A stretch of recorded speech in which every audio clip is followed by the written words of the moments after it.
বিসমিল্লাহির রহমানির রহিম। আসসালামু আলাইকুম। আশা করছি যে যেখানে আছেন সবাই ভালো আছেন। আমরা পাঠ করছিলাম রাহমাতুল্লিল আলামিন বইটি থেকে। আজকে আমরা বইটি 43তম পর্বটি পাঠ করব। আমরা ইতিমধ্যে বিভিন্ন পর্বগুলিতে দেখেছি যে নবী সাল্লাল্লাহু আলাইহি ওয়াসাল্লাম বিভিন্ন দেশের বাদশাহদের কাছে ইসলাম প্রচার প্রসারের জন্য বিভিন্ন সময় পত্র পাঠিয়েছিলেন। আজকে যে পর্বটি পাঠ করব তা হচ্ছে রোম রাজের দরবারে মদিনার দূত। তখনকার দিনে জগতের ইতিহাসে যে কয়টি রাজশক্তি বিদ্যমান ছিল তাদের মধ্যে এশিয়ায় চীন ও পারস্য, ইউরোপে রোম সাম্রাজ্য এবং আফ্রিকায় হাবশি সাম্রাজ্যই ছিল প্রধান। রাসূলুল্লাহ সাল্লাল্লাহু আলাইহি ওয়াসাল্লাম রোমক সম্রাটকে ইসলামের দিকে আহ্বান করলেন। এখানে রোম ও পারস্যের ইতিহাস সম্বন্ধে কিছুটা জানা প্রয়োজন। বহুদিন হতেই রোম ও পারস্য সাম্রাজ্যের মধ্যে ভীষণ যুদ্ধ বিগ্রহ চলে আসছিল। প্রথমে রোম সম্রাটের পরাজয় ঘটে এবং মিশর, সিরিয়া ও এশিয়া মাইনর প্রভৃতি দেশ তার হস্তচ্যুত হয়ে যায়। কিন্তু পারস্য সম্রাট বেশি দিন এগুলিকে নিজ অধীনে রাখতে পারেননি। কিছুদিনের মধ্যেই রোমক সম্রাট হিরাক্লিয়াস পার্সিকদের পরাজিত করে ঋত রাজ্যগুলি পুনরাধিকার করে নেন। এই বিজয়ের পরে কাইসার বা হিরাক্লিয়াস হেমস হতে যাত্রা করে তীর্থ করার জন্যে বাইতুল মুকাদ্দাস বা জেরুজালেমে উপস্থিত হন। এমন সময় অপরিচ্ছন্ন শিলমোহরযুক্ত আরবি ভাষায় লিখিত একখানি পত্র তার হাতে এসে পৌঁছে। দেহ ইয়া কাবলি রাদিয়াল্লাহু আনহু নামক বিখ্যাত সাহাবি পত্রখানি প্রথমত বসরার খ্রিস্টান শাসনকর্তা হারিসের নিকট প্রদান করেন। হারিস জনৈক কর্মচারীকে সঙ্গে নিয়ে দেহিয়া কালবিকে রাদিয়াল্লাহু আনহু জেরুজালেমে হিরাক্লিয়াসের নিকট পাঠিয়ে দেন। প্রবল প্রতাপান্বিত রোমক সম্রাট হিরাক্লিয়াসের নিকট একজন নিরক্ষর মরুবাসীর পত্র, আর সেই পত্রের পুরো ভাগে মর্যাদার ভঙ্গিতে প্রথমেই তার নিজের নাম লেখা। হিরাক্লিয়াস বিস্মিত হলেন। সভাসদগণ পরামর্শ দিলেন, এই অখ্যাত নামা ভণ্ড কপটচারীর উদ্ধত স্পর্ধা নিতান্তই অমার্জনীয়। একে সমুচিত শিক্ষা দেওয়া উচিত। কিন্তু হিরাক্লিয়াস সে কথা কানে তুললেন না।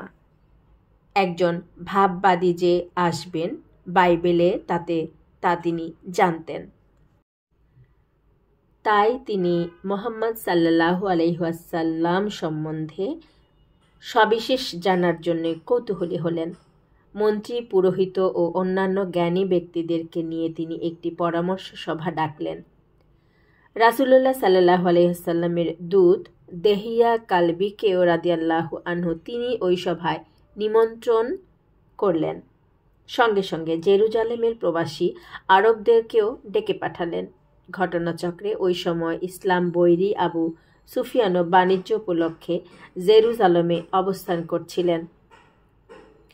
সম্রাটের আদেশক্রমে তিনিও রাজসভায় উপস্থিত হলেন। আবু সুফিয়ান নিজেই বলেছেন, মুহাম্মাদের সাল্লাল্লাহু আলাইহি ওয়াসাল্লামের পত্র পেয়ে হিরাক্লিয়াস আমাদেরকে তলব করলেন। আমি আমার সঙ্গীগণ সহ দরবারে উপস্থিত হলাম। সেখানে গিয়ে দেখলাম হিরাক্লিয়াস রাজ মুকুট পরিধান করে সিংহাসনে সমাসীন এবং রোমের প্রধান প্রধান ব্যক্তিবৃন্দ তার চারপার্শ্বে উপবিষ্ট। ওই সময় অনুবাদকের সাহায্যে হিরাক্লিয়াস আমাদেরকে জিজ্ঞেস করলেন, তোমাদের যে লোকটি নিজেকে নবী বলে মনে করছেন তোমাদের মধ্যে তার সর্বাপেক্ষা নিকটাত্মীয় কে? আমি উত্তর করলাম, আমি, সে আমার পিতৃব্য পুত্র। তখন সম্রাট আবু সুফিয়ান রাদিয়াল্লাহু আনহুকে নিকটে ডেকে অন্যান্য আরবদেরকে বলতে লাগলেন, এই ব্যক্তিকে আমি কতগুলি প্রশ্ন করব। সে যদি মিথ্যা উত্তর দেয় তাহলে তোমরা তৎক্ষণাৎ তার প্রতিবাদ করবে। আবু সুফিয়ান মহা সংকটে পড়লেন। ভেবেছিলেন প্রাণ ভরে তিনি নবীর কুৎসা গাইবেন, কিন্তু তা হলো না। মিথ্যা কথা বললেই তো সবাই তার প্রতিবাদ করবে, ফলে এই রাজ দরবারে তাকে লাঞ্ছিত হতে হবে। কাজেই তার আর মিথ্যা কথা বলার সাহস হলো না। তিনি নিজ মুখেই বলেছেন, কি কি করব, এসব কারণে সত্য কথা বলতে বাধ্য হয়েছিলাম। ওই সময় আবু সুফিয়ানের সাথে সম্রাট হিরাক্লিয়াসের যে কথোপকথন হয়েছিল তা এখানে দেয়া হলো। সম্রাট: যে ব্যক্তি নবী বলে দাবি করেছেন তার বংশ কিরূপ? আবু সুফিয়ান: বংশ সম্ভ্রান্ত।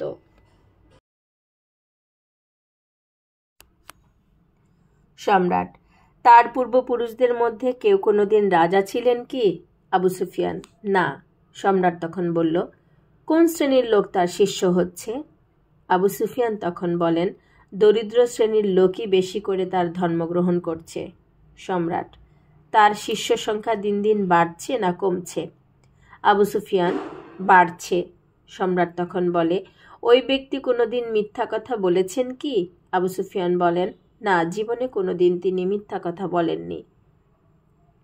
সম্রাট তখন বলে, কোনোদিন তিনি কোনো প্রতিজ্ঞা বা সন্ধির শর্ত ভঙ্গ করেছেন কি? আবু সুফিয়ান বলে, না, আজ পর্যন্ত তো দেখিনি। সম্রাট তখন বলে, তার সাথে তোমাদের কোনো যুদ্ধ বিগ্রহ হয়েছে কি? আবু সুফিয়ান বলে, হয়েছে।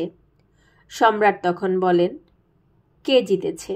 আবু সুফিয়ান: কোনোটায় তিনি জিতেছেন, কোনোটায় আমরাও জিতেছি। সম্রাট: লোকটি কি শিক্ষা দিচ্ছেন? আবু সুফিয়ান: তিনি বলেন, এক আল্লাহ ব্যতীত আর কেউই উপাস্য নেই, দেবদেবী মিথ্যা। আরও বলেন, সালাত আদায় করো, সত্য কথা বলো, সুপথে চলো, সচ্চরিত্র হও, পরস্পর মারামারি করো না, মিলেমিশে থাকো ইত্যাদি।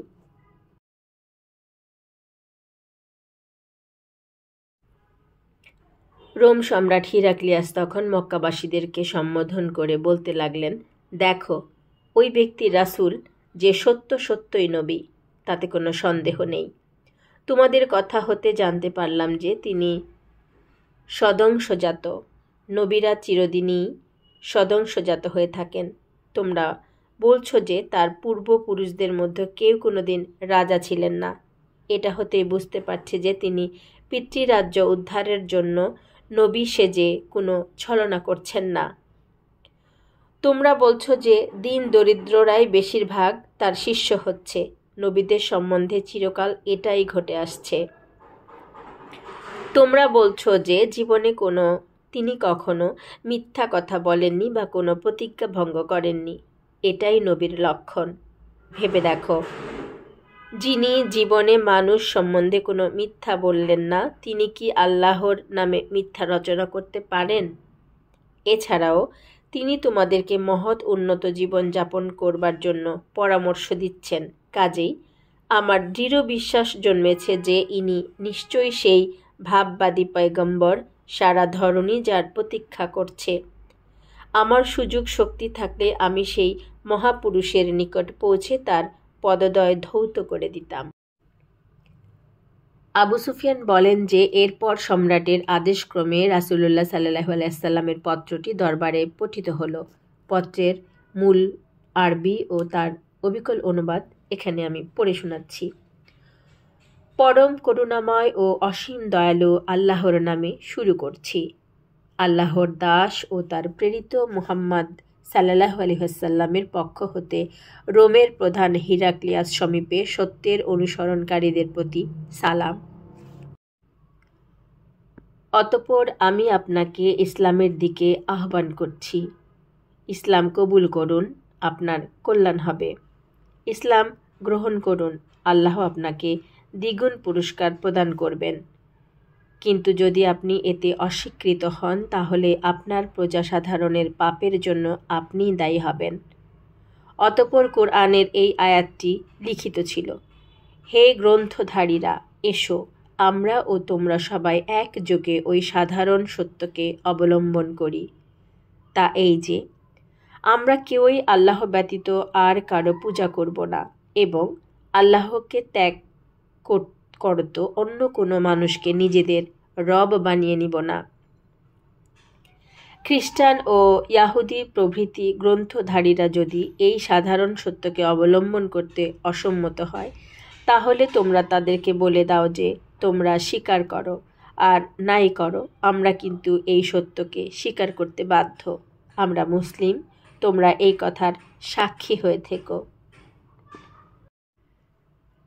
আবু সুফিয়ান বলেন, মুহাম্মদ সাল্লাল্লাহু আলাইহি ওয়াসাল্লামের পত্র পঠিত হওয়ার পর দরবারে অত্যন্ত কোলাহল ও উত্তেজনার সৃষ্টি হলো।